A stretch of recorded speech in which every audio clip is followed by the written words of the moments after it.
자, 우리 찬송하겠습니다. 낮의 내처럼.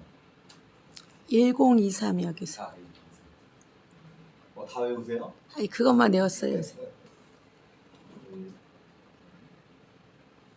아이고.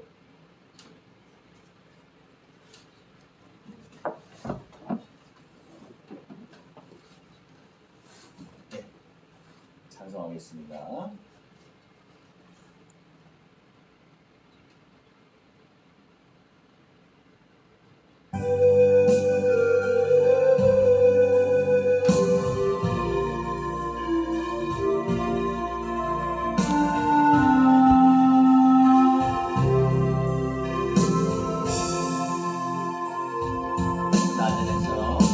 낮의 해처럼 밤의 날처럼 그렇게 살 순 없을까. 욕심도 없이 어두운 세상 비추어 온전히 남을 위해 살듯이 나의 일생에 꿈이 있다면 이 땅에 빛과 소금 되어 가난한 영혼 지친 영혼을 주님께 인도하고픈데 나의 욕심이 나의 못난 자가 언제나 커다란 짐 되어 나를 짓눌러 맘을 공곡해 하니 예수여 나를 도와주소서.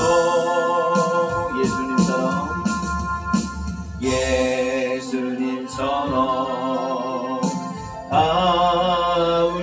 바울처럼 그렇게 살 순 없을까. 남을 위하여 당신들의 온몸을 온전히 버리셨던 것처럼 주의 사랑은 베푸는 사랑 값없이 거저주는 사랑. 그러나 나는 주는 것보다 받는 것 더욱 좋아하니 나의 입술은 주님 닮은 듯하나 내 맘은 아직도 주하여 받을 사랑만 계수하고 있으니 예수여 나를 도와주소서.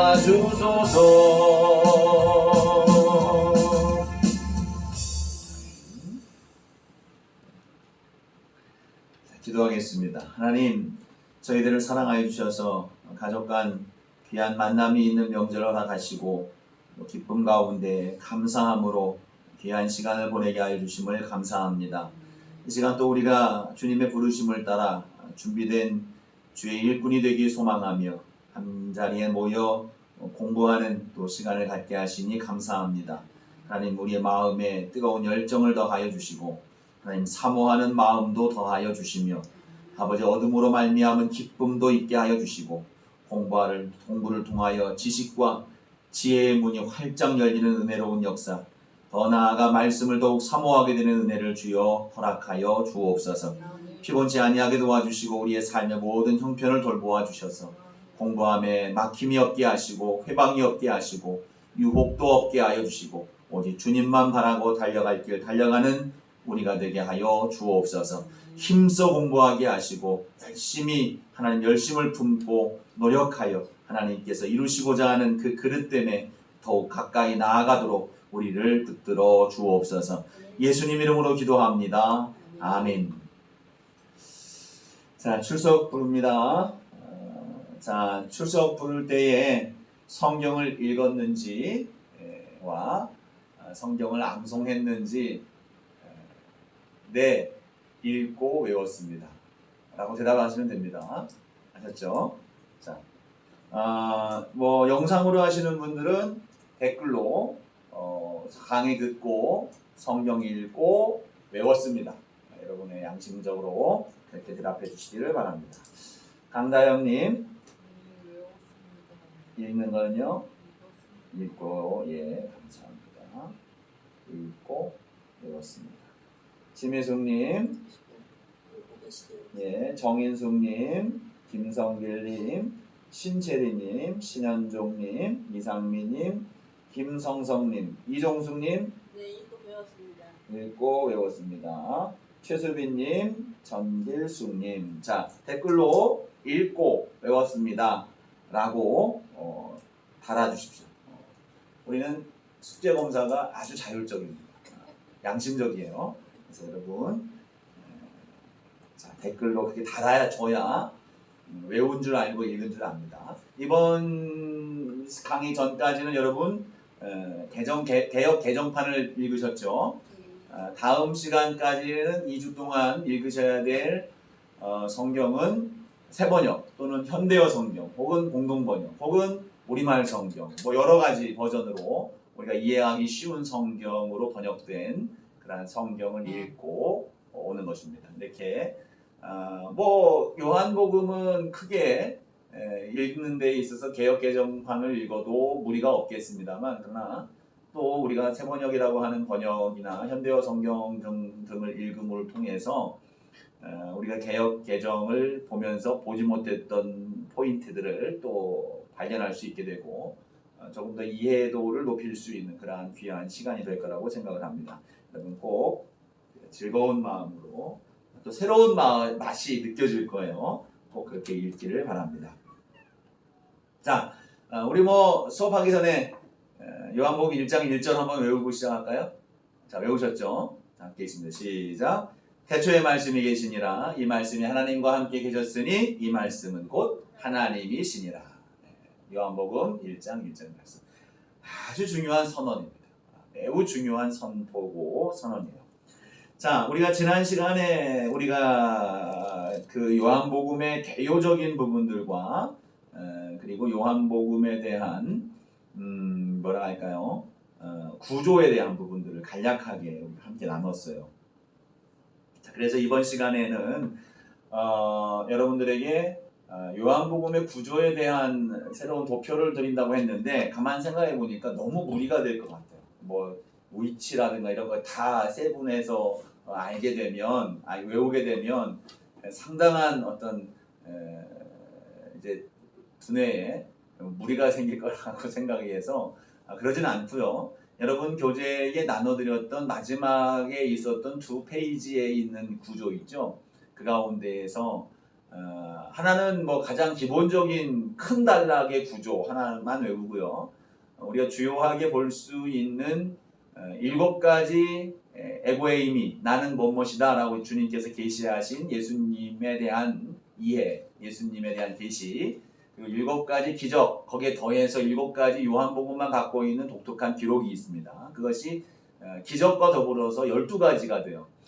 다른 복음서에 있는 것들은 뭐 많은 병자들을 고쳤다, 뭐 아병 환자를 고쳤다, 이런 귀신 들린 사람을 고쳤다 하면서 외우기가 패턴이 이게 매우 복잡하게 돼 있어요. 다양하게 돼 있고, 근데 요한복음은 명확하게 그 단락이 이게 구분되어 있습니다. 그래서 외우기가 매우 쉬워요. 그래서 우리가 다른 복음서에 있는 내용들도 기본적인 흐름과 그 내용들이 무엇을 담고 있다라고 하는 것은 알고 있지만 요한복음만큼은 이 안에 담겨져 있는 내용은 이거다라고 명확하게 알 수 있는 그 구조, 대표적인 그 두 가지 구조에 대한 부분들은 숙지할 수 있도록 하겠습니다. 그래서 자 외울 거예요. 이대로 시험이 나와요.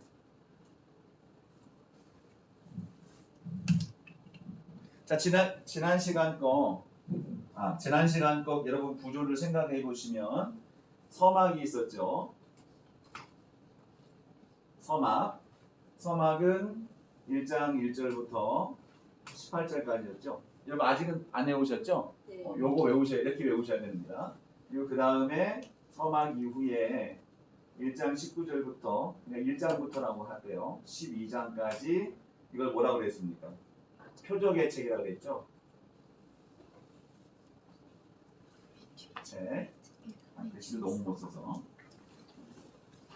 이건 내 뒤에 있어요. 예. 지난 시간 어서 오세요. 지난 시간 강의 교재 맨 뒤에 있습니다. 1장부터 12장. 제가 여기 이제 이런 식으로 외우시면 돼요. 그 다음에 영광의 책이라고 13장부터 20장이죠. 매우 쉬워요. 간단합니다. 그 다음에 후기 또는 뭐 부록이라고도 합니다. 이거 이제 후기 21장이죠. 21장인데 이 후기 부록은 간단해요. 예수님께서 베드로를 찾아가셔서 네가 나를 사랑하느냐 그 장면을 묻는 장면이 이제 후기 부록인데 자 여기서 이제 외울게 7가지 에고의 의미. 네?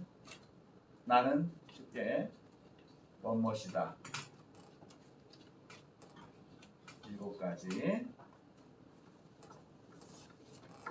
7가지 표적과 6가지 5가지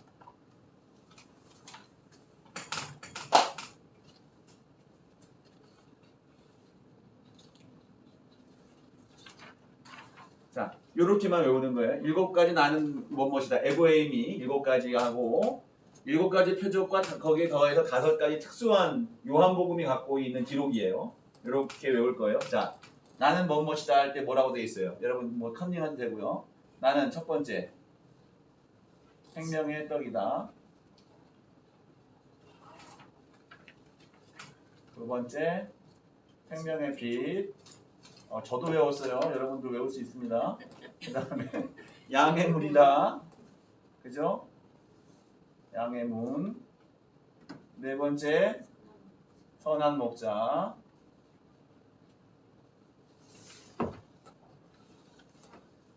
자, 5번째 부활이요 생명. 6번째 길과 진리와 생명. 아주 쉬워요. 그죠? 7번째 15장에 나오는 포도나무다. 자, 몇 장에 있는지는 여러분들 선택이에요. 몇 장에 나오는지는 여러분들이 그냥 더 외우고 싶으면 외우시고 기본적으로 예수님께서 스스로 계시하신 7가지 나는 무엇이다라고 에고의 의미라고 하는 거 이제 우리가 다음 시간에 우리가 이걸 공부할 거예요. 자, 이거 나는 무엇이다 7가지 메모.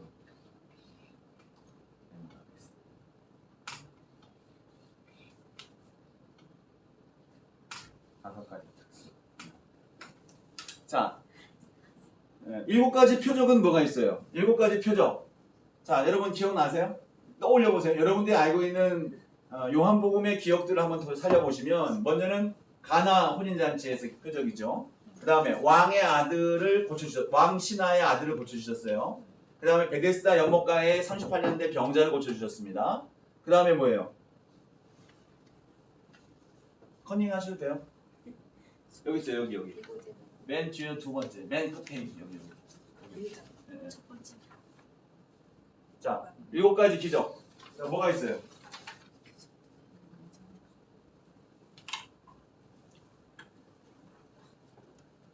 베드스다 초막 가능한 여인. 베데스다 다음 뭐 있어요? 수막적이다. 한 7가지 기적을 보세요. 오병이요. 오병이요. 그 다음에 무리를 걸으시고 무리를 걸으시고 실로암 내는 건 실로암, 나사로 소생. 나사로, 그죠? 7가지. 그죠? 자, 거기에다가 이제 그 7가지 여러분들이 기본적으로 외우고 다 알고 있는 거예요. 거기다가 요한복음만이 갖고 있는 특수한 기록들이 5가지가 더 있어요. 그럼 그 순서대로 12가지를 외우는 거예요. 그래서 12가지. 자, 여기에 보고 제일 먼저 가나 혼인. 가나의 기적. 두 번째, 니고데모죠. 예? 맞아요? 예. 세 번째, 수가성 여인. 네 번째, 왕의 신하. 왕신하 아들. 고침. 5번째는 어디예요? 베데스다. 베데스다 가서 고치셨죠. 자, 6번째 초막절이죠. 초막절 기록이 있어요. 7번째 실로암이죠. 가늠한 가늠한 여인이에요. 예, 죄송해요. 순서적으로 이 순서를 외우는 게 좋아요. 요한복음 나오는 순서대로 거기에 기록되어 있는 거니까요. 가늠한 여인 용서요. 돌로 쳐라, 그죠? 죄 없는 사람이. 8번째가 실로암이죠. 9번째가 나사로니까요. 그죠? 그 다음 10번째가 세족식 하셨어요. 11번째가 보혜사 가르침. 그죠? 성령에 대한 가르침이 매우 많은 지면을 할애하시면서 말씀하고 있어요. 12번째 대제사장. 대제사장은 뭐예요? 안나스에 대한 부분들, 가야바 대제사장에게 신분을 받았다는 것 말고 가야바의 장인이 되는 안나스, 이전 전 대제사장이에요. 안나스에게 가서 또 재판도 받고 물음받고 그 다음에 가야바로 갔다는 특수한 기록들이 여기 첨가가 되어 있는 거예요. 자, 쉽죠? 쉬워요. 다시 말하지만 저도 외웠으니까 여러분들도 충분히 외울 수 있습니다. 자, 이게 그냥 여러분 흐름을 쭉 생각해 보세요. 예수님께서 가나에서부터 사람들 만나시고 수가성을 거쳐서 왕의 아들, 왕신의 아들을 만나면서 예루살렘으로 들어간다고 생각하세요. 베데스다로 들어가서 거기서 초막절을 지키고 그 예루살렘의 가늠한 여인을 만났다가 나오시면서 실로암을에서 고치고 나온 뒤에 베다니에서 나사로를 살려주셨고 그리고 다시 들어가셔서 세족식을 하고 보혜사를 가르치시고 잡혀 죽으시는 그 과정에서 대제사장의 기사들이 있다. 간단합니다. 그죠? 자, 요 판에 있는 걸 외우는 거예요. 요 여러분들이. 자, 쉬워요. 이러면 요한복음 전체에 대한 이해가 돼요. 서막 1장 1절부터 18절까지는 태초에 말씀이 계시니라. 이 말씀은 하나님이시다라고 하는 선언이 이제 18절까지 쭉 이어지고 있어요. 그 다음에 이 19절 이하부터 이제 쭉 이어지는 그 말씀 속에서 있어지는 20장까지, 표적의 책 12장까지 20장까지는 영광의 책이라고 하는데 21장은 후기고요. 이 1장 후반부부터 20장까지 요 내용들이 들어있는 거예요. 자, 이 기적 사이에는 뭐가 들어있어요? 여기는 더 추가적으로 하지 않았지만 예수님의 강화, 즉 이 기적에 관련된 요한복음에서는 기적이라는 표현을 안 씁니다. 표적이라는 표현을 써요. 그건 이제 후에 말씀을 드릴 겁니다. 왜 표적이라는 표현을 쓰는지. 표적이라는 표현을 쓰는데 이 표적이 있어진 뒤에 예수님이 가르쳐 주시는 강화, 설교의 말씀이 있는 거예요. 자, 이 사건들도 전부 다 수가성 여인의 사건을 통해서도 예배에 관련돼서 가르쳐 주시고 니고데모를 만나면서 또 그 니고데모를 통해서 뭘 가르쳤어요? 영생에 대한 부분들이 나와요. 그래서 매우 유명한 말씀이 있죠. 3장 16절. 니고데모에게 대화를 통해서 그 말씀이 이어져 나오는 겁니다. 뭐예요? 3장 16절. 모르시는구나. 하나님이 세상을 천을 사랑하사. 여기 유명한 걸 모르시네, 이 동네에. 자, 그죠? 예배가 이어지고, 자, 이렇게 쭉 이어지는 거예요. 이게 흐름 따라 가면 돼요. 그러니까 예수님께서 걸어가시는 그러한 지역적인 개념으로 연결을 한번 해보세요. 그러면 외우기가 아주 쉽습니다. 가나의 기적이 있었고 거기 니고데모가 찾아왔고 수가섬을 거쳐서 가시다가 예루살렘 쪽으로 향해 가시는 걸로 생각하세요. 왕 신하를 만나게 되고 베데스다 초입에 있는 우물이잖아요. 베데스다를 만나게 되고 예루살렘에서 초막절을 지내시고 가늠한 여인을 그곳에서 만나요. 나오시면서 실로암에서 고쳐주시고 그다음에 베다니 예루살렘 밖에 있는 베다니에서 나사로를 살려주신 다음에 다시 들어가서 세족식 보혜사 가르쳐주시고 붙으셔서 신문당하시고 자, 요 내용들을 여러분들이 외우시고 숙지하시면 요한복음 한 권의 전체적인 내용을 다 알고 있는 거예요. 그리고 참 중요한 것 요거 그러면서 예수님께서 간간히가 아니죠. 중간중간에 7번의 자기 계시를 하시는 거예요. 나는 생명의 떡이다. 오병이의 역사가 있어진 뒤에 오병이에 빠졌다 어디? 그죠? 아 이제 예? 기적에서 빠졌네요. 죄송해요. 12가지가 아니고 7가지 표적 중에 잠깐만 여기 베데스다 전 여기서 베데스다 여기죠? 여기에 오병이가 있어요. 죄송해요. 이거 갑자기 이어 그 다음에 무릴걸신 그죠? 여기 2개가 더 추가가 돼요. 그럼 14개죠. 총. 잠깐 죄송합니다. 하나, 둘, 셋, 넷, 다섯, 여섯. 이것도 7개네. 사실은 여러분은 거기에 있는 게 12가지 특수라고 해서 제가 여기 2개를 빼먹었는데 이것도 7가지. 그래서 14개. 자, 요걸 외워야 되는 겁니다. 숫자가 다시 바뀌어야 되겠죠? 알아서 바꾸세요. 알아서. 자, 여기 베데스다 다음에 오병이의 무리를 걸으신 이게 연속해서 나와요. 그죠?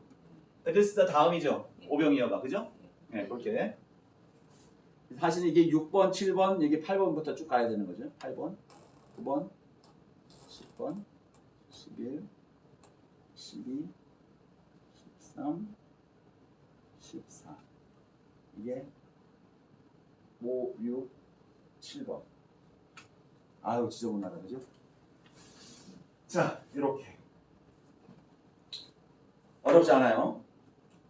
다시 말씀드리면 저도 외웠기 때문에 여러분들은 충분히 외울 수가 있습니다. 자 요거는 여러분들이 꼭 숙지해서 요한복음의 전체적인 이야기가 이걸 외움을 통해서 전체가 다 이제 눈에 딱 들어오게 됩니다. 여러분이 그거를 이제 앞으로 4번 더 읽어야 되잖아요. 몇 번인가요? 맞나요? 4번? 5번인가요? 4번이죠. 4번 더 읽게 되면 그 속에서 여러분들이 요한복음을 전체를 통찰할 수 있고 여러분 이 요한복음 전체의 내용들이 통찰이 되면 요한이 의도했던 전체적인 요한복음을 통해서 전하고자 했던 의도가 보이기 시작해요. 그러니까 그 글에 대한 우리가 뭐 중요한 책은 여러 번 읽잖아요. 그 읽으면 읽을수록 새로운 맛을 느낀다. 성경은 더더욱 그렇습니다. 성경을 읽으면 안 보였던 구절과 안 보였던 메시지가 보이기도 하지만 성경 전체에 우리가 정말로 놓치고 있는 것 가운데 하나가 무엇이냐면 이 성경을 쓴 저작자의 의도가 무엇인가에 대한 부분들을 놓치는 경우가 많습니다. 그 중심 주제를 갖고 가야 되는 거예요. 그러니까 요한계시록을 가지고 신천지 이 사람들이 자꾸 구원의 길이라고 얘기하지만 정말 모르는 거예요. 성경 전체를 맥락을 모르니까 요한계시록의 부분 그것이 계시가 성취가 됐느냐 안 됐느냐라고만 갖고 이걸 따져 묻는 것이지 요한계시록 같은 경우도 여러분 큰 맥락으로 보셔야 되는 거예요. 요한계시록은 요한이 쓴 바 뭡니까? 마지막 때의 환난과 어려움, 고난, 핍박 이러한 것들이 있는 그 말세의 시대 속에서 당장에는 요한이 있었던 그 시대고 장기적으로 볼 때는 전 역사로 볼 때에는 우리에게 있어질 역사의 종말이 있을 그때에 있어질 일들을 얘기하는 거잖아요. 그걸 예언 성취의 이중성이라고 그랬죠. 이중적 예언 성취라고 하는데 예언이 있었던 당장의 그 시대. 다니엘도 그렇습니다. 다니엘서도 예수님이 오시기 전까지 있어질 즉 포로에서부터 돌아오게 되는 그러한 이후에 있어질 일들에 대한 예언들이 쭉 있어지지만 그때에만 해당되는 말씀이냐 말이죠. 아니에요. 그 말씀들은 또 오늘날 우리가 경계하고 깨어 있어서 바라봐야 될 말씀드려야 된다는 것이죠. 예수님이 마가복음의 14장에 보면 14장인가요? 마지막 때에 대한 이야기를 말씀을 하셨어요. 성전이 붕괴된다라고 하는 것, 예루살렘이 붕괴된다라고 하는 예언을 예수님이 하셨어요. 근데 그 전체를 보면 이 예루살렘과 성전이 붕괴된다라고 하는 단시적인 AD 70년에 이루어질 일들에 대한 예언입니다. 근데 그때만 있어질 일들이냐? 아니에요. 지금 오늘날 역사의 종말에 다다른 우리의 삶 속에서도 이루어질 하나님의 예언이라는 거예요. 그러니까 그런 식으로 예언의 이중적 성취가 있습니다. 그러니까 이것을 우리가 요한계시록을 볼 때에도 가장 먼저 그 요한계시록 그 책의 의도와 목적이 뭐냐는 것을 먼저 생각하지 않으면 거기에 대한 정말 그 성경과 그 내용에 대한 참된 이해를 제대로 할 수가 없게 된다는 말이죠. 그러니까 요한계시록의 목적은 말씀드렸던 것처럼 고난과 핍박을 당하는 백성들이 끝까지 견디면 승리한다. 구원은 끝까지 견디는 자에게 주어지는 하나님의 은혜다라고 하는 것들. 마지막 때는 반드시 승리가 이루어지고 성취가 된다는 것을 가르쳐주는 거예요. 그래서 지금 이 고난과 어려움 속에 있는 너희들이여 견뎌라 라고 하는 걸 메시지를 준단 말이죠. 그러니까 그 속에 있는 세부적인 것들도 매우 중요하지만 그러나 그것의 본질적인 메시지는 우리의 구원의 문제, 구원의 본질을 이야기하는 게 아니에요. 구원의 본질은 누굽니까? 예수 그리스도예요. 그러니까 그 요한계시록은 그 우리가 믿는 예수 그리스도를 끝까지 놓지 마라. 이긴 자가 되시는 예수 그리스도, 그죠? 승리케 하시는 그 주님을 끝까지 믿는 자가 승리할 것이다. 은혜를 누릴 것이다. 이걸 이제 말씀하고 있단 말이죠. 그런 말씀들이 서신서에도 쭉 나오고 있어요. 디모데 후서도 보면 디모데 후서가 목회 서신이라고 얘기하지만 지금 우리 교회에서도 디모데 후서를 지금 저녁 시간에 강의를 하고 있는데 디모데 후서의 메시지는 한결같이 겁니다. 고난과 핍박 속에 있는 너야, 우리 아들 같은 디모데야, 견뎌라 하는 거예요. 견뎌라, 이겨내라. 지금의 마지막 때에 이 이김으로 말미암아 구원에 이른다. 즉 요한계시록은 환상을 통해서 그 메시지를 전달하고 있지만 디모데전서는 바울이 자기가 갖고 있는 믿음의 그 인내와 달려갈 길을 달려가는 속에서 견뎌내는 하나님의 은혜를 통해서 이기게 하시는 하나님의 은혜를 디모데에게 전달하면서 이 마지막 때의 이 고난을 감당하여 이겨내라라고 하는 메시지를 주고 있는 거예요. 그러니까 그런 부분들을 우리가 명확하게 분별하지 못하는 이유는 뭐예요? 전체 성경을 통찰하지 못하기 때문에. 디모데후서의 부분만 자꾸 보는 거예요. 그 구절구절에 나오는 그 은혜만 보니까 디모데후서가 뭘 전해주고자 하는지를 모르는 거예요. 고린도전서가 부분만 보니까 고린도전서가 지금 뭘 전해주고 있는지를 모르는 거예요. 고린도전서의 목적은 무엇입니까?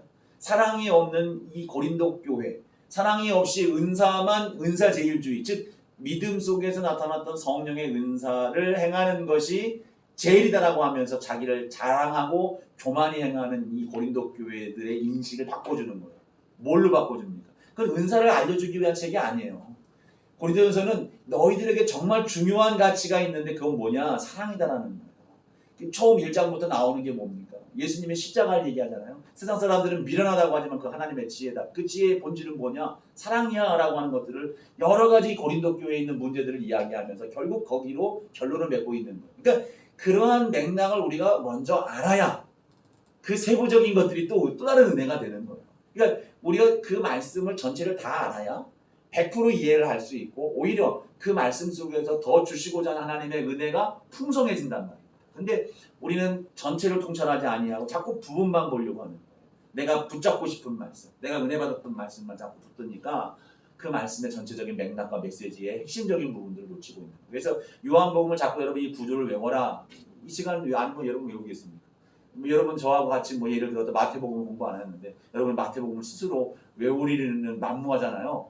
하실 거예요? 하시나요? 하면 그냥 땡큐죠. 할렐루야죠. 근데 안 하잖아요. 근데 이 수업하는 만큼은 이건 꼭 해야 된다. 그죠? 그래도 우리가 저하고 같이 공부하게 되면 언제까지 공부할지는 알 수는 없지만 지금까지는 그랬습니다. 마가복음하고 사도행전, 요한복음 그리고 바울 서신 이렇게 이제 성경을 함께 공부하는 것들은 그런 내용들이었는데 거기서 외울 것들을 자꾸 여러분들에게 주문하는 이유는 이걸 전부 다 통찰을 해야 된다는 거예요. 전체적인 이 지금 요한복음이 뭘 말하고 있는지를 우리가 분석해서 보고 그 전체를 알고 읽고 문제는 읽는 거죠. 읽고 외울 건 외우고 하면서 그 성경을 알아야 이해해야 하나님은 우리에게 그 사도들을 통해서 주신 이 메시지, 말씀들이 내 삶에 적용이 되고 100% 우리에게 은혜로 임하는 역사가 나타나게 됩니다. 이런 말씀 뭘 가지고 산다는 거예요? 그 핵심적 가치를 알지 못한 말이죠. 자, 오늘 여러분 나눠드린 교재를 보면, 강의 안을 보면 요한 공간복음과의 관계라고 했어요. 우리가 지난 시간에 그래서 이거 꼭 외우는 거 시험에 난다. 그리고 다음 시간 그 다음 시간 한 줄은 더 드리면서 여러분들 제가 다음 시간에 요거 이렇게 쓰게 여러분 한 변씩 시킨다라고 하는 거 기억하세요. 시키지 않으면 안 하더라고요. 시켜야 되잖아요. 그잖아요. 지난번에 우리 사도행전 하면서 외웠잖아요. 그죠? 시킨다고 하니까 어쩔 수 없이라고 말이죠. 그러니까 여러분 시킨다라는 거 생각하시고 미리 부분씩 외우시기 바랍니다. 자, 요한복음의 개론적인 부분들을 이야기하면서 건관복음과 약간의 차이성이 있는 것, 특별한 부분들을 이야기하고 있다는 부분들을 이야기를 했어요. 이미 여기 기록되어 있는 것만으로도 물론 중복되는 것들이 있습니다만 공관복음, 마태, 마가, 누가복음을 일컫죠. 공관복음과 다른 점, 독특한 요한복음만의 정보, 그의 경험, 이러한 것들을 중심으로 기술되고 있다는 사실을 우리는 볼 수가 있어요. 근데 오늘 한 번 더, 조금 더 우리가 공관복음과의 관계성에 대한 부분들을 우리가 함께 이 시간 나누고 그리고 더 나아가서 요한복음이 쓰여질 당시 요한이 염두에 두고 있었던 그 시대의 사상 이러한 부분들을 몇 가지 나누고 시간이 그래도 남으면 우리 서막에 대한 부분들을 잠깐 우리가 함께 나누면서 우리 이 강의를 진행하도록 하겠습니다. 자, 우리가 요한복음을 공관복음과 자꾸 비교하는 이유는 우리가 자칫 공관복음이라고 했을 때에 사복음서라고 했을 때에 예수님에 대한 단순한 기록이다라고 하는 그러한 인식을 통해서 그냥 예수님에 대한 기록, 그 내용의 전개라고 하는 그러한 인식을 통해서 각각 성경의 독특한 그 관점과 그 강조점을 간과하고 넘어갈 때가 있습니다. 근데 그러한 과정 속에서 공관복음이라고 했을 때 마태, 마가, 누가의 기술 방식은 관점이 조금씩 다를 뿐 그래도 많은 부분 사실을 기반해서 역사적 사실을 기반해서 사건을 중심으로 해서 또 예수님의 가르친 강화 사건, 설교하신 것들 이러한 것들을 중심으로 해서 그 관점이 유사하게 흘러가고 있어요. 근데 요한복음은 다릅니다. 그래서 공관복음에 해당하지 않아요. 공관복음이라고 포함하지 않고 그냥 복음서이기 때문에 사복음서라고 구별을 하되 공관복음과 요한복음은 구별을 하고 있습니다. 그래서 이 공관복음과 차별적인 부분들을 우리가 이해함을 통해서 요한복음에 대한 더 깊이 있는 이해를 이룰 수가 있다는 겁니다. 자, 공관복음과 요한복음의 관계에 있어서 일전에 우리 지난 시간에도 말씀을 했습니다만 그 요한복음의 위치는 뭐냐? 공관복음의 관계에 있어서 공관복음을 우리가 볼 때에 요한복음 첫 번째 이제 의미는 공관복음하고는 상관없이 자, 여러분 보세요. 92%가 공관복음과 달라요. 공관복음과 요한복음의 내용에 있어서 한 8% 정도는 일치하는 내용들이 있지만 나머지 92%는 전혀 다른 이야기들이 기록되고 있어요. 그렇다고 해서 이질적인 내용은 아니죠. 예수님이 행하셨던 것들이 하고 다 그 통일성이 있어요. 요한복음을 읽으면서 예수님 이건 다른 이야기인데? 라고 느껴지는 마음이 여러분 없었잖아요. 그러니까 똑같은 복음서로서 예수님에 대한 말씀을 하는데 앞에서 공관복음에서 다루지 않았던 내용들을 다루고 있기 때문에 학자들 어떤 일부는 이 요한복음은 공관복음과 아무런 상관없이 쓰여진 책이다라고 이렇게 이야기를 하고 있습니다. 타당할 수 있다라고 생각을 해요. 왜냐하면 여러분 그 교재에 보면 1번부터 4번까지 다른 대표적인 이유 정말 이 요한이 공관복음, 마태, 마가, 누가가 쓰여진 것과는 전혀 상관없이 별도로 쓰여진 것이다라고 생각할 수밖에 없는 그 대표적인 것들이 동일한 사건을 다루고 있는 그 내용에 있어서의 이질적 내용들이 담겨져 있다라는 거예요. 1번에 보니까 앞서 여기 우리가 아까 제가 잠깐 언급을 했죠. 맨 마지막에 14번에 대제사장이라고 써 있었던 게 18장 19절 24절 말씀해 보니까 예수님이 재판을 받는 그 상황, 긴박하게 새벽에 붙들려 가서 가야바의 대제사장 집에 가서 거기서 이제 법정에 서고 헤롯의 집에 갔다가 빌라도의 관저에 갔다가 하는 그런 긴박한 움직임이 있는 때에 다른 것들은 그 가야바, 헤롯, 빌라도만 거명이 되는데 요한복음에서는 유독 누가 거명이 되느냐? 안나스라는 사람이 거명이 됩니다.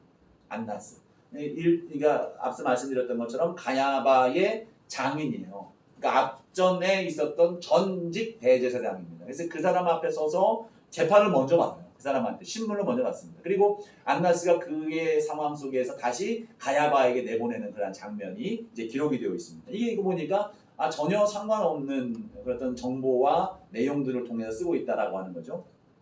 자, 두 번째 보면 베드로가 예수님을 신앙 고백을 하는데 우리가 보통 알고 있는 베드로의 신앙 고백은 어떻습니까? 뭐라고 고백하죠? 주는 그리스도시요 살아계신 하나님의 아들입니다. 마태복음에 있는 거죠. 마가복음에서는 주는 그리스도이십니다라고 하는 고백을 간소하게 좀 합니다. 근데 이 요한복음은, 그러니까 골자는 공관복음에서는 주님은 그리스도세요. 그리고 하나님의 아들인 것에 대한 시인을 하는 거예요. 고백을 한단 말이죠. 근데 베드로가 예수님께 고백하는 6장 66절 이하의 말씀을 보면 거기에는 뭐라고 고백하냐면 하나님의 거룩하신 자입니다. 라고만 해요. 뭔가 좀 이렇게 빈약하죠. 생각하기에 빈약한 느낌으로 그렇게 고백을 하고 있습니다. 다르죠, 약간은. 자, 세 번째는 성찬식, 성만찬 마지막 그 6월절 만찬을 할 때에 다른 복음서에서 다루지 않았던 세족식을 다루고 있어요. 그 발을 씻겨주신다는 거죠. 예, 네 번째 보세요. 자, 이걸 한번 찾아보겠습니다. 네 번째, 요한복음 20장 한번 보세요. 20장 19절 이하의 말씀.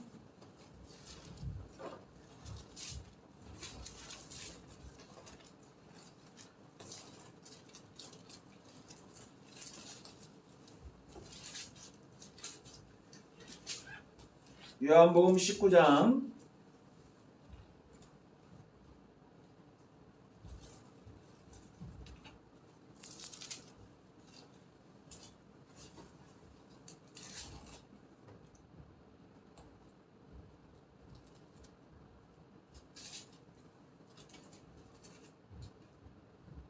19장이 아닙니다.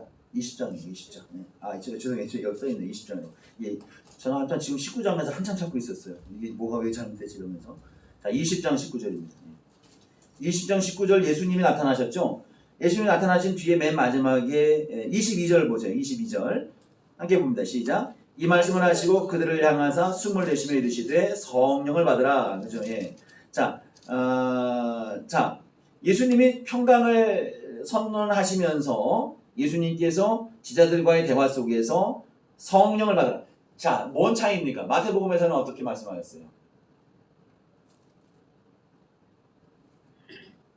마태복음 28장에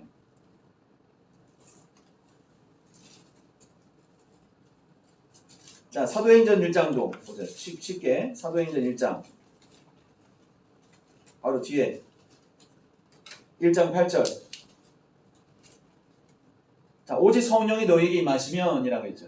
그러니까 성령이 지금 임하신 상태가 아니라고 하는 것이 전제가 되는 거예요. 임하시면 이라고 하는. 그래서 사도행전의 전제를 따르면 이후에 뭐가 해야 돼요? 망하의 다락방에서 성령이 임하시는 집단적으로 기도하고 있는 공동기도를 하고 있는 이때에 성령이 임하시는 그런 기적적인 사건이 임하게 되는 거예요. 이때에 그 성령이 임하셨는데 이 요한복음에는 이미 예수님께서 성령을 받으라 라고 이제 후 숨을 내쉬시면서 성령이 임하시는 사건을 보게 되는 거예요. 자, 이 차이가 있어요. 자, 5번 다섯 번째 한번 보세요. 공관복음과 전혀 다른 지자들에게 주어지는 예수님의 소명이 21장의 부록처럼 더 추가가 되고 있다는 겁니다. 나를 사랑하느냐라고 하는 질문과 더불어서 요한은 이제 베드로에게 예수님이 사명을 주는 거, 넌 죽을 것이다라고 하는 거, 십자가 함께 생명에 헌신이 있을 것이다라고 하는 것과 그리고 이 사도 요한을 일컬게 되는 그 사랑하시는 자가 또 가할 거에 대한 부분들, 그런 언급들, 이런 것들이 이제 추가적으로 나타나고 있다는 거예요. 자, 근데 그래서 이것이 예수님 공관복음과 요한복음은 아예 별도다. 전혀 상관없이 그냥 별도로 쓰여진 책이다라고 이렇게 얘기하지만 여러분 거기 교재에 쓰여 있죠. 유사한 내용들이 겹치고 있는 부분도 있다는 거예요. 그러니까 전혀 신경을 안 쓰고 있는 부분은 아니라는 것이 발견이 되는 겁니다. 그리고 또 하나 뭐냐면 요한복음이 쓰여질 당시 이 요한이 이 공관복음, 특히 이제 마가복음이 제일 먼저 쓰여졌는데 마가복음을 참고하지 않았다라고 하는 전제를 하려면 그 당시 마가복음이 기록이 되어지고 교회마다 그 마가복음이 필사가 되어져서 전달이 되어지고 하는 그러한 상황 속에서 마가복음보다 먼저 쓰여졌어야 되는 거예요. 요한복음이 참고를 안 하려면 그걸 모르고 있다면 전혀 상관없는 책이 된다고 한다면 근데요 아니죠. 이 요한복음이 쓰여진 시기는 한참 뒤로 학자들을 다 이제 동의를 하고 있기 때문에 이미 출판이 되어지고 기록되어진 마가복음을 비롯한 공관복음보다 공관복음과 상관없이 쓰여졌다라고 하는 말에는 동의할 수 없다라고 이렇게 학자들은 견해를 갖고 있습니다.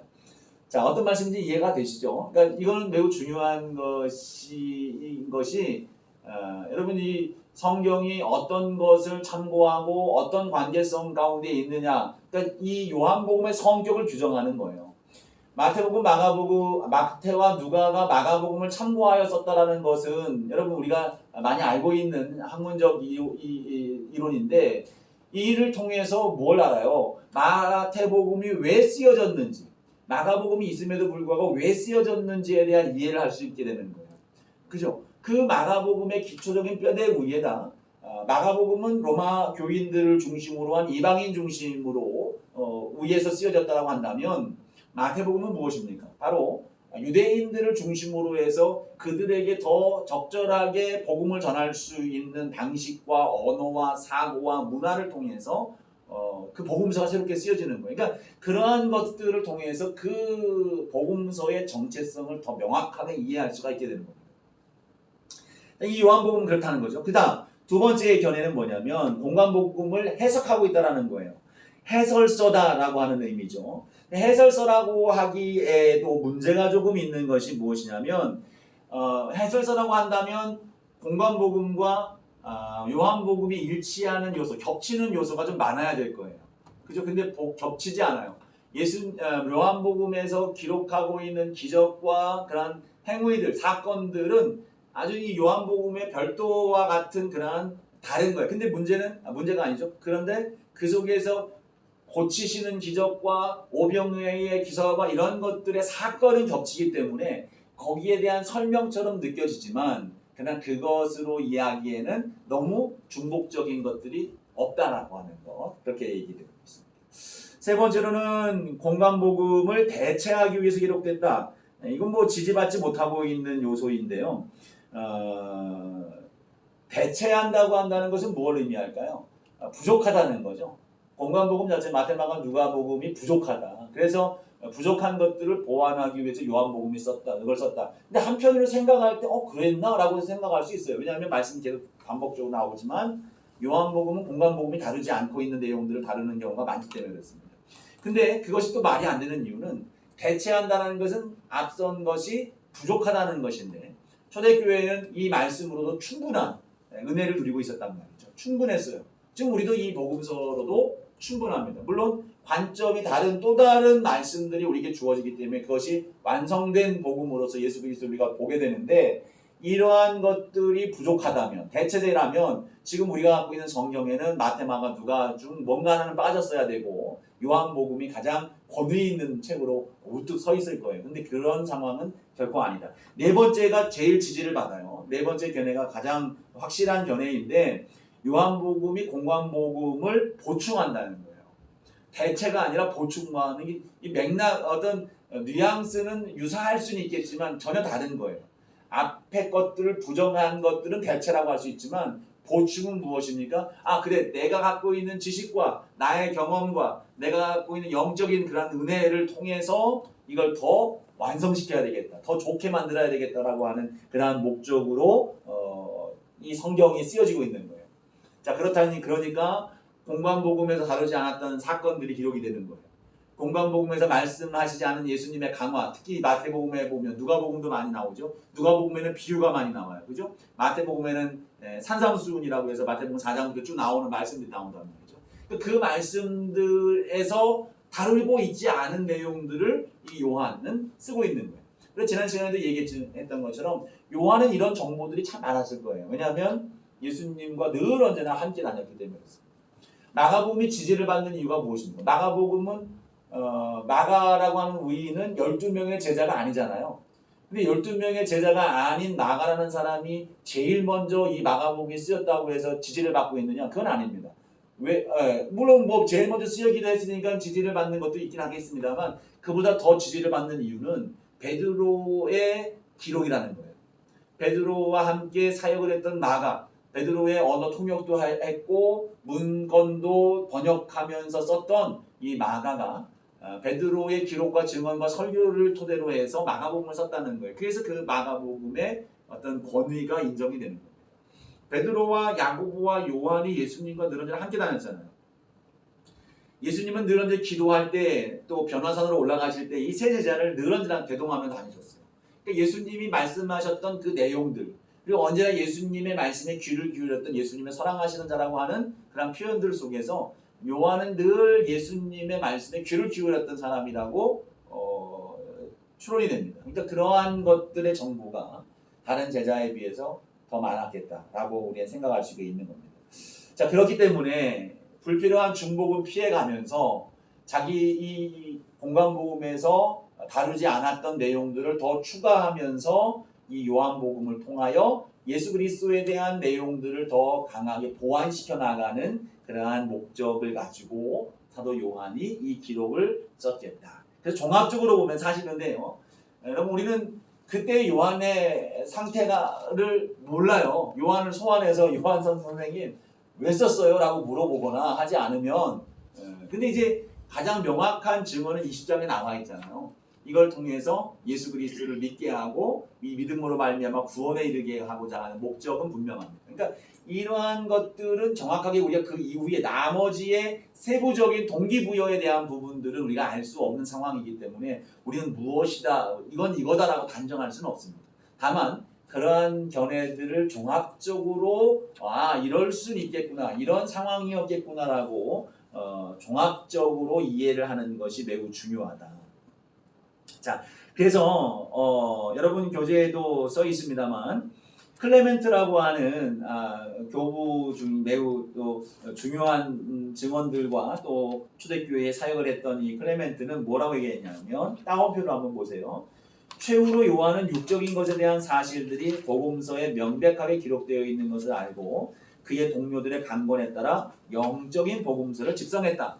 자, 이 말은 뭡니까? 육적인 것에 대한 사실들을 복음서에 명백하게 기록되어 있는 것을 알고, 즉 말은 마태마가 누가복음이 예수님의 사건과 행위적인 것들 중심으로 기록되어 있다는 사실을 안 거예요. 그래서 그것을 육적인 복음이다, 육적인 기록이다, 육적인 복음서다라고 표현을 하는 거예요. 육적이라고 해서 나쁘다는 의미가 아닙니다.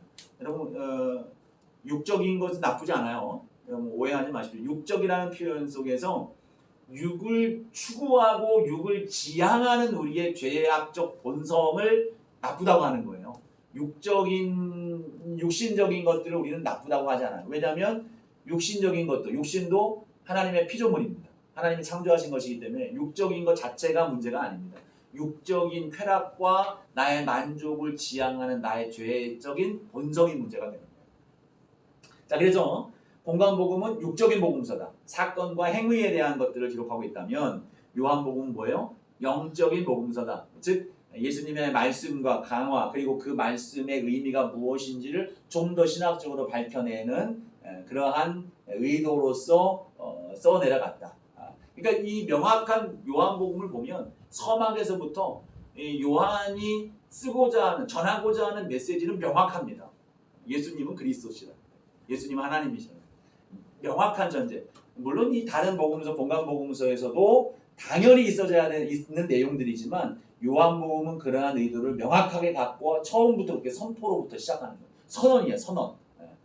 다른 복음서 좀 이따 이제 그 표를 한번 보겠습니다만 작은 이 사실을 종합적으로 해나가면서 예수님은 그리스도시구나, 하나님의 아들이시야. 베드로가 그렇게 좋아. 예수님을 경험한 순간 어느 정점에서 주는 그리스도시여 살아가신 하나님의 아들입니다라고 고백하는 것처럼 그렇게 점진적으로 가는 과정을 택했다면, 요한은 아니에요. 예수님은 그리스도시라는 것을, 하나님이시라는 사실을 먼저 선포하면서 시작하는 거예요. 자, 그래서 요한복음은 공통적인 부분이 있지만 독립적인 그 기능을 충분히 수행하고 있고, 공관복음으로 이해할 수 없었던 부분을 영적으로 깨닫게 해주고 해소해주는 기능을 감당하고 있고, 또 공관복음이 다루지 않던 전혀 새로운 자료들을 첨가해서 그 복음을 더 완성해 나가고 있다는 겁니다. 공관복음이 보지 못했던 부분들을 충분히 보완해주고 하나의 완전을 이루고 있는 역할을 요한복음이 해주고 있다. 그래서 요한복음의 기능은 매우 중요합니다. 그래서 그렇다고 해서 이 공관복음에 무엇 하나 빠지면 안 되는 거예요. 다 4개의 복음서가 완전한 하나를 이루어가는 거예요. 이방인의 눈으로, 유대인의 눈으로, 그죠? 사람의 눈으로, 또 이제 신학적 해석서와 같이 이 요한복음 영적인 부분들을 다루어주는 이 요한복음의 눈으로 두루 볼 때 예수 그리스도가 완성이 되어져 가는 거예요. 근데 그렇다고 해서 이 완벽하게 우리가 예수님을 이해할 수는 없죠.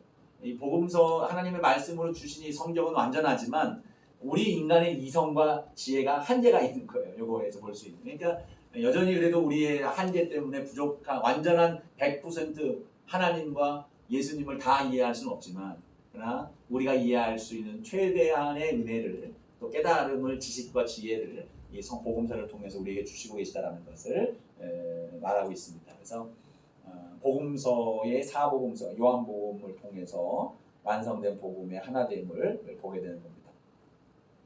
자, 공관복음과 요한복음의 공통점이라고 되어 있는데요. 자, 공통점의 첫 번째는 뭐냐? 순환사화, 예수님의 붙드심과 십자가와 부활의 과정, 이 모든 것들이 공통이 됩니다.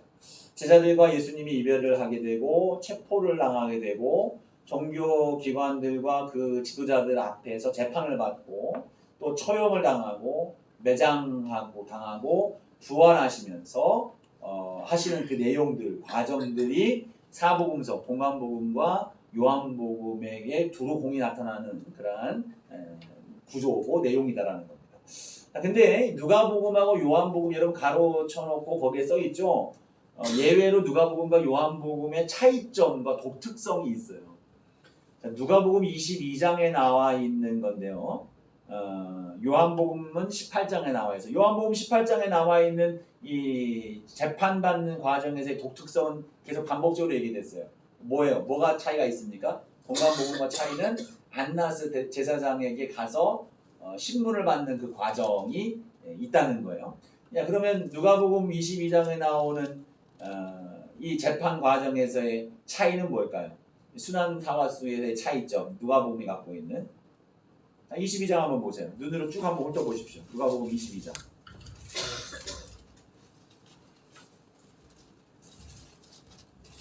눈으로 여러분이 확인을 하는 작업들이 여러분 어떤 기억에 많은 도움을 줘요. 22장 자 47절 이하에 보세요. 이하를 쭉 눈으로 보세요. 잡히셨고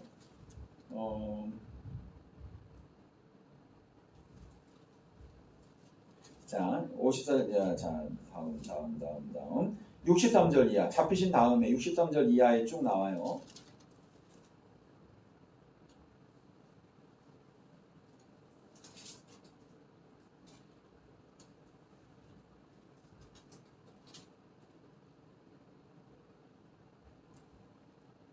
자, 이거 전체적인 어떤 다 모여 있는 것으로 얘기하지만 누가복음 22장에서는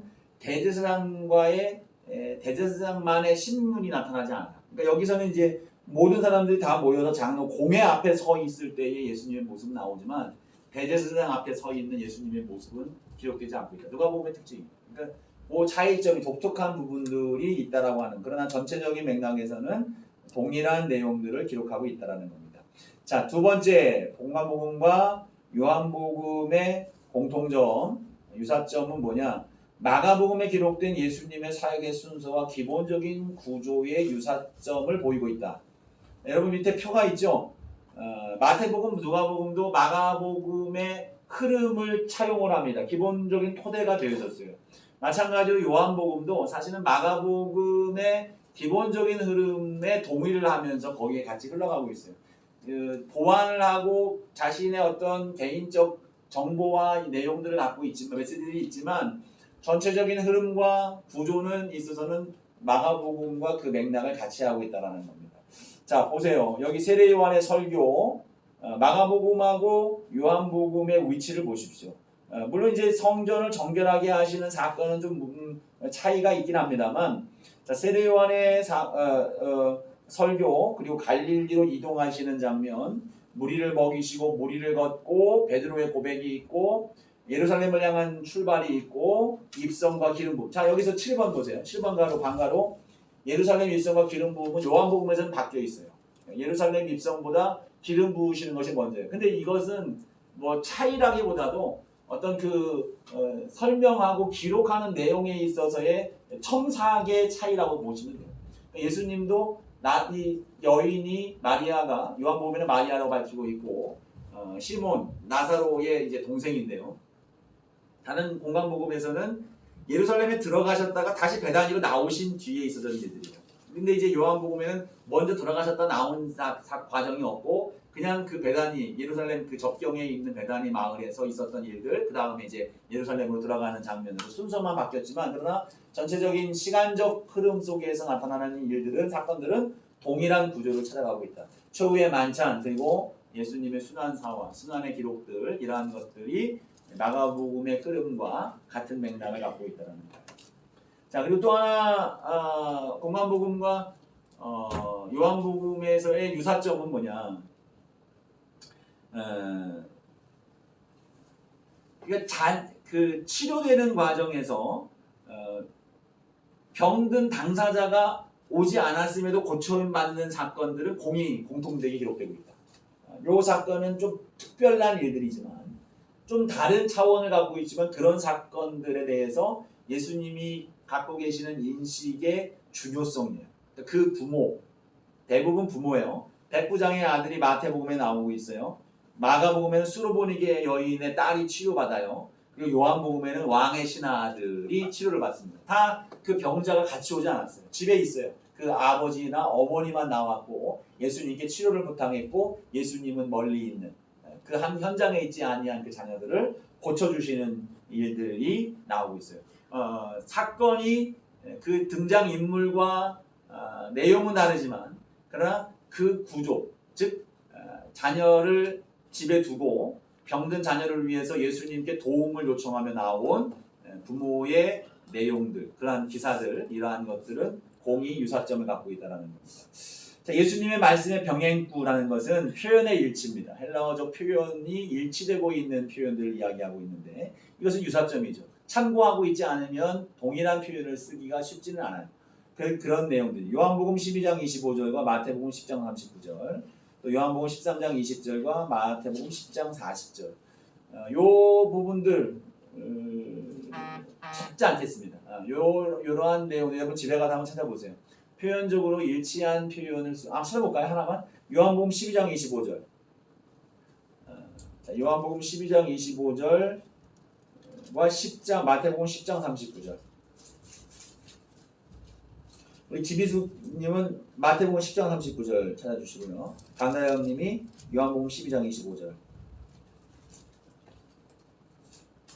자, 읽어주시죠. 요한복음부터 시작. 자기의 생명을 사랑하는 자는 잃어버릴 것이요 이 세상에서 자기의 생명을 미워하는 자는 영생하도록 보존하리라. 예, 10장 39절 마태복음. 자기 목숨을 얻는 자는 잃을 것이요 나를 위하여 자기 목숨을 잃는 자는 얻으리라. 예, 같은 맥락으로 같은 단어 문장들이 쓰여지는 거예요. 자, 요한복음 13장 20절을 한 번 더 찾아주시죠. 마태복음은 뭐 그 다음 절이니까요. 대기하고 계시고. 우리 성함이 예. 반갑습니다. 정익승 씨. 예. 자, 요한복음 13장 20절 정기수님 한번 읽어주시죠. 내가 진실로 진실로 너희에게 이르노니 내가 보낸 자를 영접하는 자는 나를 영접하는 것이요 나를 영접하는 자는 나를 보내신 이를 영접하는 것이니라. 예, 마태복음 10장 40절. 너희를 영접하는 자는 나를 영접하는 것이요 나를 영접하는 자는 나를 보내신 이를 영접하는 것입니다. 예, 그렇죠. 자, 요한복음 5장 9절도 그렇고 마가복음 2장 21절도 그렇고 이 5장 8절이에요. 요한복음 5장 8절인데 요것도 같은 맥락으로 볼 수 있어요. 동일하진 않습니다. 이 13번에 있는 요한복음 5장 8절로 여러분 보시세요. 5장 8절과 마가복음 2장 11절인데 요거는 동일하진 않아요. 그냥 조금 다르긴 하지만 그러나 같은 맥락이에요. 네 상을 가지고 네 자리를 가지고 집으로 돌아가라 라고 하는 건데요. 헬라어를 제가 찾아보니까 동일한 표현은 아니고 어쨌든 상 가지고 가라, 자리를 들고 가라 라고 하는 그런 맥락에 있어서는 병행구절로 쓰이고 있다는 거예요. 일치점입니다. 자, 예수님의 비유. 비유 요한복음에서 12장 24절에 나오는 하늘의 밀 요것이 마태복음 5장 13절, 마가복음 3장 24절에 나오는 하나님의 밀로서 비유를 들고 있는 것으로 동일한 내용을 담고 있다, 공통적인 것을 담고 있다라고 볼 수가 있는 겁니다. 자, 여러분 표에도 보면 공통적인 내용들을 여러분 그 각 복음서가 쓰여 있고 장절이 쓰여져 있어요. 약간의 차이는 분명히 있습니다. 시기적인 차이도 있고 표현적인 차이가 약간씩 있을 수 있지만 그러나 같은 맥락으로 이것을 다루고 있다. 특히 이제 오병이어의 역사라든가 제자를 부르시는 장면 뭐 달라요. 제자들을 부르시는 것도 또 제자들이 바다를 걸어갈 때에 있어졌던 현상 일들 그 위를 걸어오시든지 아니면 풍랑을 만났든지 이러한 기적들은 동일하게 다루고 있으며 베드로의 고백 역시 매우 중요한 부분이기 때문에 다루고 있다라고 하는 것을 볼 수 있습니다. 자, 그럼 차이점이 뭐냐? 차이점. 자, 앞서 말씀드렸던 것처럼 대략 92% 정도의 많은 부분이 차이가 있습니다. 특별히 우리가 주목할 수 있는 차이점은 생략되고 있다는 거예요. 뭐가 생략되느냐? 먼저는 동정녀 잉태와 탄생이 생략이 돼요. 마가복음에서도 사실 이건 다 생략이 되죠. 포함되어 있지 않습니다. 마태복음과 그리고 누가복음에 나오고 있어요. 마태복음에 나오는 것은 이 복음서의 특징, 아까도 말씀드렸던 것처럼 그 특징이 그 복음서의 특징이 갖고 있는 내용으로 볼 수가 있어요. 마태복음에서 이 동정녀 탄생이 왜 중요하고 그것이 왜 있어져야 될 일들인지에 대한 부분들은 예언서에 이미 예고되어 있는 내용들에 대하여 그거 예언의 성취됨을 밝히 드러내야 되는 거예요. 사실 근데 이방 사람들, 마가복음에 나타나는 그러한 일들을 이방 사람들은 구약의 문건들을 잘 알지 못하기 때문에 그것의 성취인지 무엇인지를 분별할 수가 없는 상황일 수 있어요. 그래서 그것을 굳이 넣지 않아도 예수님이 행하신 일들만으로도 충분히 예수님의 신적 권위와 예수님의 존재에 대한 이해가 그 믿음의 고백이 가능하다라고 하는 걸 판단하여 그 내용을 담지 않게 되는 겁니다. 자, 그 다음에 뭐예요? 세례하는 장면이 안 나와요. 예수님의 여러분 이것들에 대해서 요한복음에 세례가 나와 뭐 누구한테 막 우기지 말고요. 요한복음에는 예수님이 세례받는 장면이 안 나옵니다. 안 나와요. 세례 요한은 나오죠. 근데 세례 받으시는 장면은 안 나옵니다. 여러분 이따가 이제 얘기하겠습니다만 세례 요한의 내용은 나오지만 세례 요한에게 세례받는 장면은 나오지 않는 이유가 있어요. 추론이죠. 물론 추론입니다만 당시에 세례 요한파가 있었어요. 세례 요한파가 여전히 사도행전 19장에 보면 세례 요한파가 예수님의 세례 성령의 임재를 알지 못한 채 이제 믿음 생활, 신앙 생활을 해나가고 있는 모습들을 발견하게 됩니다. 근데 그때의 그 문제가 뭐냐면 이 세례 요한의 지위가 예수님보다 더 높이 놓여져 있는 그러한 상황 속에서 믿음을 갖고 있다는 거예요. 그게 이제 문제가 돼요. 일단 이제 그 부분을 한 번 더 다룰 겁니다. 그런 상황 속에 있어서 굳이 요한은 세례 그 의미를 뭐 정확히 모르겠지만 그러지 않았을까 생각하는 거예요. 예수님에 대한 권위 이것을 나타내기 위하여서 굳이 그러한 기록들을 안 썼을 수도 있겠다라고 하는 추론을 우리가 할 수가 있는 겁니다. 자, 어쨌든 세례받는 장면이 없습니다. 그 다음에 12사도 언급한 것과 파송하는 장면이 없어요. 요한복음 초반에 1장에 제자들을 부르시는 장면이 있습니다. 그러나 그 제자들을 일목요연하게 쭉 제자들에 대한 소개를 하고 또는 사명을 주고 파송하는 장면들은 나타나지 않고 있다. 또 광야 시험과 변화산 사건도 없다. 귀신 들린 자를 고쳐주는 것과 문둥병자를 고쳐주는 사건이 나타나지 않는다. 공간복음에는 수많은 귀신 들린 자들을 고쳐주죠. 문둥병자도 고쳐줍니다. 누가복음에도 보면 그죠? 10명의 문둥병자 뛰어가죠. 그러다가 이제 나머지는 그냥 가지만 한 명은 돌아와서 예수님과 감사하는 장면. 그러니까 문둥병자에 대한 이야기들이 계속 나오고 있어요. 근데 요한복음에는 나오지 않고 있다라는 거예요. 귀신에 대한 부분도 언급하고 있지 않습니다. 독특한 부분이죠. 자, 앞서 말했던 것처럼 7개의 표적, 기적적인 일들은 7개의 표적 이외에는 다루고 있지 않다. 자, 그 다음에 여섯 번째죠. 많은 비유와 산상수훈이 담겨 있지 않다. 여기서 담겨 있는 것은 뭐예요? 요한복음에 담겨 있는 것은 기적 사건 이후에 그 기적을 통하여 전하시고자 하는 예수님의 메시지와 더불어서 나는 뭐뭐이다, 에고에이미 라고 소개하시면서 당신을 계시한 말씀과 그리고 성령 보혜사에 대한 설명들이 장황하게 길게 소개되고 있다고 하는 것들 다락방 강화라고 얘기합니다. 이것이 있을 뿐 그 앞에 있었던 많은 누가복음에 있는 마태복음에 있는 비유들 그리고 산상수훈 이런 내용들은 다루고 있지 않다라는 차이점입니다. 그 다음에 예수님의 만찬 제도 속에서 성만찬, 만찬하는 것보다의 내용을 소상하게 이야기하지 않아요.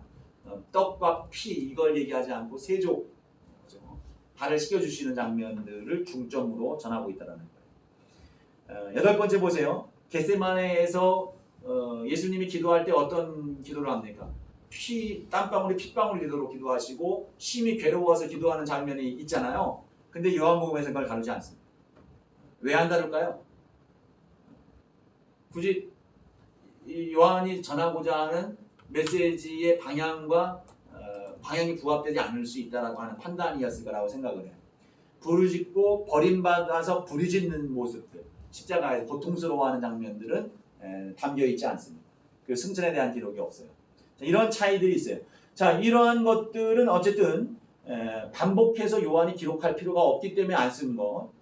그리고 중요한 것들에 대한 부분들은 겹칠지언정, 그러나 굳이 겹치지 않아도 될 부분들은 겹치지 아니하고 요한이 갖고 있는 정보를 통해서 메시지를 전하고 있다라고 하는 것들이 수용될 수 있는 중요한 요소들입니다. 자, 자주 쓰는 단어들이 차이가 있어요. 자, 요한복음에는 독특하게 많이 반복되는 표현들이 있습니다. 자, 생명이라는 단어예요. 생명. 예. 요한복음의 목적을 여러분 다시 한번 상기해 보세요. 구원받게 하기 위해서 이 책을 썼다라고 요한은 밝혔다고 했잖아요. 구원받기 위함이에요. 살리기 위함입니다. 이걸 위해서 지금 이 책을 썼기 때문에 요한의 관심은 무엇입니까? 생명에 있는 거예요. 살아나는 거예요. 생명. 그 다음에 빛. 그죠? 빛과 어두움. 자, 예수님이 빛으로 오셨어요. 우리의 상태는 어둠이라고 하는 상태와 대조하면서 예수님의 임재에 나타나는 현상과 유익성, 우리의 생명력에 대한 부분들을 빛과 어둠으로 말씀하면서 전하고 있는 거죠. 참됨, 이것도 참됨은 매우 이제 또 배경이 있습니다. 참되다라고 하는 것을 많이 써요. 정말로 진실하다는 거죠. 이게 진짜다라고 하는 것들을 표현을 쓰는 거예요. 세상, 아버지라는 표현 참 많이 쓰죠. 아버지가 요한복음에 몇 번 쓰이는지 아세요? 여러분 그 사세요 어플. 거기 딱 검색하면 아주 좋습니다. 뉴 픽트리 성경. 여러분 제가 장사꾼 아니에요. 그거 꼭 쓰세요. 여러분 그거 하면 사셨죠? 지미성님 샀어요? 물어보면 보고 안 샀군요. 자, 오늘 사세요. 10,000원이에요. 10,000원. 자, 10,000원 쓰세요. 다른 책 안 사. 그거 쓰면 세 번역도 읽을 수 있고요. 헬라어 원문 볼 수 있어요. 히브리어 원문 볼 수 있습니다. 단어마다 그 단어의 원어를 찾아볼 수 있어요. 여러분 그 원어가 갖고 있는 의미가 무엇인지 심도 있게는 아니지만 기본적인 이해를 할 수 있어요. 저도 이거 많이 씁니다. 픽트리 성경. 뉴 픽트리 성경. 꼭 여러분 사세요. 아깝지 않을 겁니다. 어제도 확인해 봤어요. 이거 아직도 팔고 있나? 팔고 있어요. 그러니까 뉴피트리 성경 꼭 사세요. 여러분 뭐 공짜 좋아하지 마시고 돈 쓰게 되면요. 돈 쓴 만큼의 가치는 우리가 찾을 수 있습니다. 10,000원. 세 번역을 더 추가하려면 10,000원 더 추가. 20,000원이면 20,000원. 그래서 꼭 사셔서 여러분 거기서 딱 검색어를 넣으면 아버지라고 하는 단어가 요한복음에 몇 번이 나오냐? 150번 나와요. 150번. 아버지. 마태복음에 몇 번 나올까요? 52번. 마가복음에는 13번. 누가복음 38번. 압도적으로 많죠? 요한복음 150번입니다. 마태복음도 많이 나오는 편이에요. 52번입니다. 근데 요한복음에 계속 아버지. 예수님께서 그런 말씀들을 아버지라고 하시니까 이 성경 우리가 이제 함께 또 이제 말씀 깊이 또 나누면 그 표현도 나옵니다만 이 서기관과 대제사장들이 뭐라고 얘기하냐면 참담하다. 이런 놈이 어딨어? 하나님을 친아버지라고 한단 말이죠. 자기가 친아들이라고 한다는 거예요. 아버지라고 하나님을 아버지라고 하는 인식은 있었지만 자기 입으로 하나님을 아버지라고 고백하는 순간 그건 뭐예요? 아버지와의 동격을 의미하는 거예요. 그러니까 제사장들이 이걸 딱 듣는 순간 이런 무고한 이 나쁜 놈이 있나? 예수님에 대해서 한 얘기들이에요. 나쁜 놈이 있나? 어떻게 지를 하나님의 친아들이라고 얘기하느냐? 그런 표현을 쓴단 말이에요. 그러니까 그만큼 그 아버지라고 하는 단어는 예수님이 하나님의 아들이라고 하는 것을 단순히 우리가 하나님 아버지라고 하는 거, 뭐 우리 또 하나님 보고 아버지라고 하잖아. 예수님도 그런 의미에서 아버지라고 한 거 아니에요? 이거하고는 차원이 다른 거예요. 그 당시 히브리적 이해로 따지면 그렇죠. 구약 성경의 정서로 따지면. 그러니까 성경에서 예수님이 아버지라고 하는 건 정말 아버지를 찾는 거예요. 진짜 아버지. 이걸 여러분 이해하셔야 돼요. 자, 그리고 나서 많이 하는 게 뭐예요? 유대인, 그리고 나는 뭐뭐이다. 그죠? 이 말씀 계속 하시죠. 나는 에고 에이미. 헬라어로 뭐 에고, 나는 에이미, 무엇이다. 이건 이제 정말 깊이 있는 의미가 있습니다. 다음에 우리가 다음 시간에 나눌 건데요. 그 다음에 진실로. 아멘, 아멘이라는 진실로라는 원어는 이제 헬라어 아멘이라고 되어 있습니다. 그래서 아멘, 아멘이라는 표현을 써요. 아멘, 아멘. 자, 아멘, 아멘은 2번이나 써요. 공간복음에는 아멘, 진실로 1번 써요. 1번 써서 그래도 꽤 나와요. 마태, 마가, 누가복음에도 꽤 나오는데 요한복음엔 독특하게 진실로 2번 써요. 아멘, 아멘. 요한복음의 독특한 요한복음만의 표현입니다. 자, 연대기적 차이가 있어요. 6월절 횟수 차이예요. 지난 시간에 우리가 말씀을 이 부분 언급을 했는데요. 자, 쉬었다 갈까요? 쉬었다 합시다. 표정들 보니까 더 이상은 안 될 것 같아요. 뭐 이런 표정들. 자, 저 뒤에 우리 있는 시계로 앞으로 14분 뒤에 30분에 시작하겠습니다.